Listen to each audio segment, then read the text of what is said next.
65 साल की उम्र में एक शख्स को लिखा हुआ खातमुन नबीयीन नहीं पढ़ना आया, वो रियासत मदीना की बात करता है। डॉक्टर अब्दुल कदीर खान बाबा जी कहते थे कि पूरे पाकिस्तान के नहीं, मिल्लत इस्लामिया का मोहसिन है।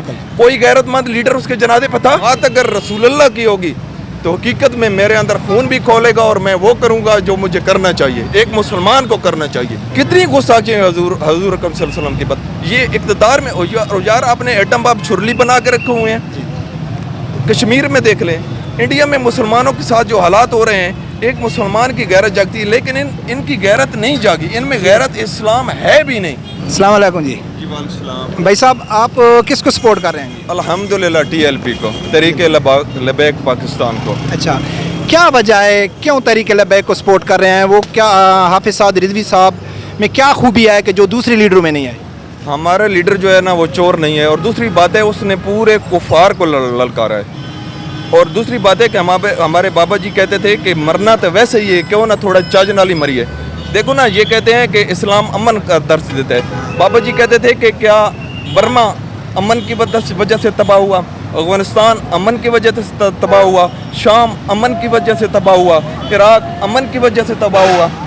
इस्लाम की पावर जो है ना, इस्लाम अगर हमारे मुल्क में आ जाए ना तो सब कुछ। देखें आप अफगानिस्तान में देखें, 22 साल सुपर पावर, एक मुल्क एक तरफ से था और वो भी तालिबान थे, पूरी दुनिया एक तरफ थी।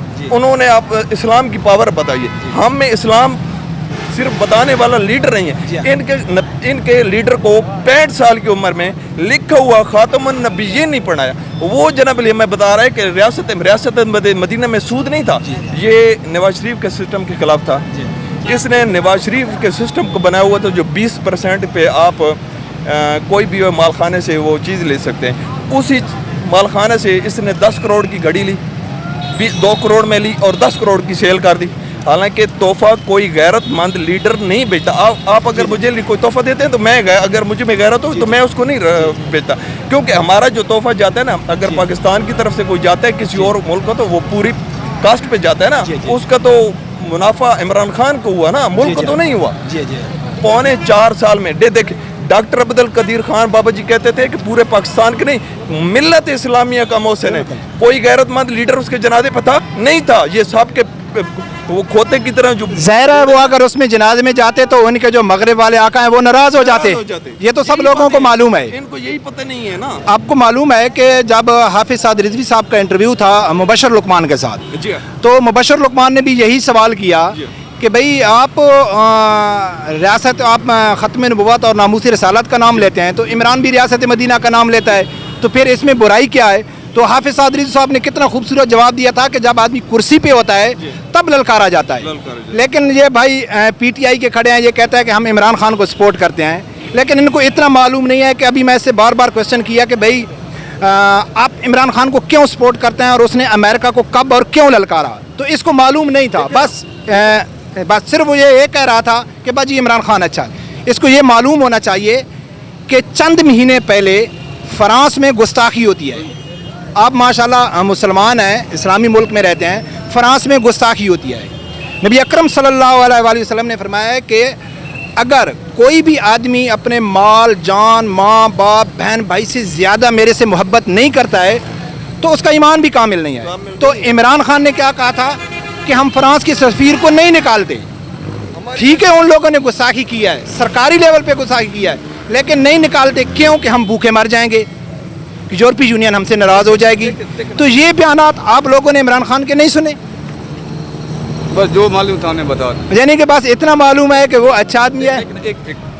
अल्लाह पाक ने फरमाया कि सूद लेने और देने वाला कि मेरे साथ खुला ऐलान जंग है। हमने अल्लाह पाक से तो ऐलान जंग कर लिया, लेकिन हम यूरोप को नाराज़ नहीं कर सकते कि हमारा पैसा डाउन हो जाएगा, हमारी जनबली टेक्सटाइल तबाह हो जाएगी। आपका खुदा पे और अल्लाह के नबी पे यकीन कब है?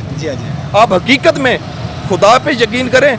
मैं 38 साल का हूँ, अल्हम्दुलिल्लाह मैं रोज़ी रोटी कमाता हूँ, मैं खुद अपनी हक हलाल कमा के खाता हूँ, मैं किसी से नहीं लेता। मैं हमारे यहाँ नारा लगता है लबैक या रसूल अल्लाह। एक दफ़ा नारा लगा था बाबा जी की, बाबा ने ये बोला था कि नारे कुत्तों के नहीं लगते, मालिकों के लगते हैं। हमारे मालिक का नारा लगता है लबैक या रसूल अल्लाह। इनके नारे लगते हैं सारे गुलामी वाले, हम गुलाम नहीं हैं। जी भाई साहब देखो ना, बात यह ना अभी जो इमरान रियाज आप लोगों को मालूम है यानी कल शाम को इमरान रियाज है, जो इमरान, उसको हम सहाफ़ी तो नहीं कह सकते, वो पीटीआई का एक रहनुमा है, ठीक है ना।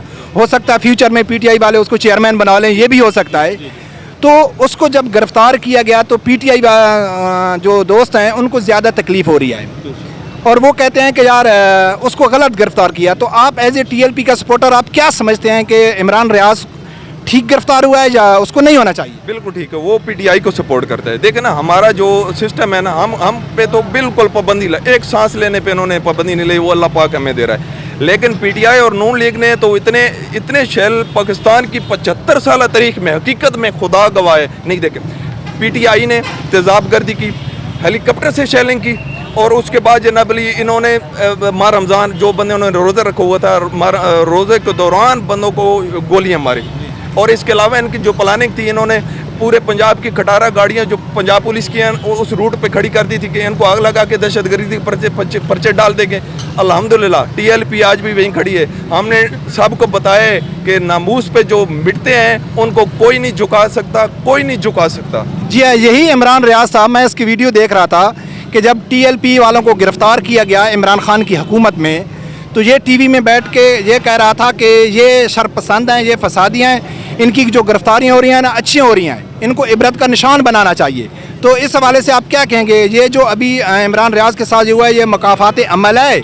आज वो खुद देख रहा है कि जो टीएलपी के ऊपर इल्ज़ाम लगाता था उसकी गिरफ्तारी के ऊपर ये यानी कि खुश होता था, लेकिन अभी वो खुद गिरफ्तार हो गया। देखे ना भाई, ये बिल्कुल मकाफात अमल है, इसमें कोई शक नहीं है। देखे ना, नून लीग हो या पीटीआई, इन्होंने हमारे सबसे बड़ा इदारा जो है पाक फौज और अदलिया को इतना गंदा किया, इतना गंदा किया। सोशल मीडिया के आप उनके सारा सिस्टम देख लें। ये जब पीटीआई की हुकूमत थी तो नून लीग वाले उसके खिलाफ थे, अब नून लीग की है तो पीटीआई वाले इसके खिलाफ हैं। हमारा पाक फ़ौज का इदारा एक पाक फ़ौज है, चाहे हमारी पंजाब पुलिस है, चाहे रेंजर है, ये हमारे भाई हैं। हकीकत में हम इनके अंदर रहते हैं ना, हमारे भी रिश्तेदार इनमें रहते हैं, भर्ती हैं सब। हकीकत में तहरीक लबैक को एक गैरतमंद जो लीडर इंसान है ना, हकीकत में जब मेरी बात होगी तो ठीक है, इख्तलाफ हो सकता है, जब रसूलुल्लाह की बात होगी तो उस पर कोई इख्तलाफ नहीं है। भाईजान, आपकी बात से मैं इतफाक़ करता हूँ। जैसा कि हम लोग कभी भी कोई पीटीआई या नून लीग वाले से बात करते हैं तो वो क्या कहते हैं कि तहरीक लबैक वाले यानी कि हाफिज़ साद रिजवी साहब, कभी वो कहते हैं कि वो नून लीग की बी टीम है, कभी कहते हैं कि एस्टेब्लिशमेंट उसके पीछे है, कभी वो कहते हैं कि भाई हाँ ये नेक्स्ट टाइम नून लीग के साथ इत्तेहाद कर लेगी। पीटीआई वाले कहते हैं, पीटीआई नून लीग वाले कहते हैं कि ये पीटीआई वाले से इत्तेहाद कर ली। तो आप क्या समझते हैं कि हाफिज़ साद रिजवी साहब इन लोगों से इत्तेहाद करेंगे या नहीं? रिजवी ने मुबशर लुकमान का जो इंटरव्यू उसने दिया है उसमें उसने बोला था कि हम इनके साथ लितर एडजस्टमेंट तो कर सकते हैं, सीट एडजस्टमेंट नहीं कर, और अगर सीट एडजस्टमेंट कर ली तो फिर टीएलपी के वो औकात नहीं रहेगी। हाँ बिल्कुल सही बात आपने किया है, क्योंकि मुबशर लुकमान के साथ जो प्रोग्राम था, बल्कि उससे पहले भी जब हाफिज़ साद रिजवी साहब रिहा हुए थे तो उस टाइम उसका पहला इंटरव्यू मेरा ख्याल है समी अब्राहीम ने लिया था। तो उस टाइम भी हाफिज़ साद रिजवी साहब ने क्लियर कर दिया था कि भाई हम हर किसी से इत्तेहाद कर सकते हैं बशर्ते कि वो हमारे नज़रियात के ऊपर आए, हमारे ऊपर आएंगे, हमारी तरह कुर्बानियाँ दें, हमारे साथ चलें तो फिर तो कोई प्रॉब्लम नहीं है। लेकिन हम किसी के साथ जाके इत्तेहाद करने वाले, देखे ना, बात अगर मेरी होगी तो मैं बड़ा बुज़दिल बंदा हूँ हकीकत में, बात अगर रसूलुल्लाह की होगी तो हकीकत में मेरे अंदर खून भी खोलेगा और मैं वो करूँगा जो मुझे करना चाहिए, एक मुसलमान को करना चाहिए। हकीकत में कितनी गुस्ताखी है हजूर अकरम सल्लल्लाहु अलैहि वसल्लम की बात। ये इक़्तिदार में यार आपने एटम बम छुरली बना के रखे हुए हैं। कश्मीर में देख लें, इंडिया में मुसलमानों के साथ जो हालात हो रहे हैं, एक मुसलमान की गैरत जागती है, लेकिन इनकी गैरत नहीं जागी, इनमें गैरत इस्लाम है भी नहीं। इनको इस्लाम का देखना, एक 65 साल की उम्र में एक शख्स को लिखा हुआ खातमुन नबीयीन नहीं पढ़ना आया, वो रियासत मदीना की बात करता है, उसके आप सारा सिस्टम भी, उसका बैकग्राउंड भी जानते हैं। देखो ना, जो तहरीक लबैक के कारकुन हैं ना, उनको सबसे बड़ा एतराज़ नून लीग के ऊपर या पीटीआई के ऊपर किस चीज़ का है? इसी चीज़ का तो एतराज़ है कि भाई आप एक इस्लामी जमहूरिया पाकिस्तान में रहते हैं, हमें ये कलमा के नाम पे पाकिस्तान बनाए, कम अज़ कम आप जहाँ दीन का दफा नहीं कर सकते या दीन नाफिज नहीं कर सकते, तो कम अज़ कम जो नबी अकरम सल्लल्लाहु अलैहि वसल्लम की शान में गुस्ताखी होती है या सहाबा कराम की शान में गुस्ताखी होती है, या कम अज़ कम उनके खिलाफ तो एक्शन होना चाहिए ना, उनके खिलाफ तो बात करनी चाहिए। हमारी बहन आफिया सिद्दीकी पाबंद सलासिल है, उसको 80 साल की सज़ा है, उसको बरहना करके रखा हुआ है, हमने आसिया मलूना को जाने दिया।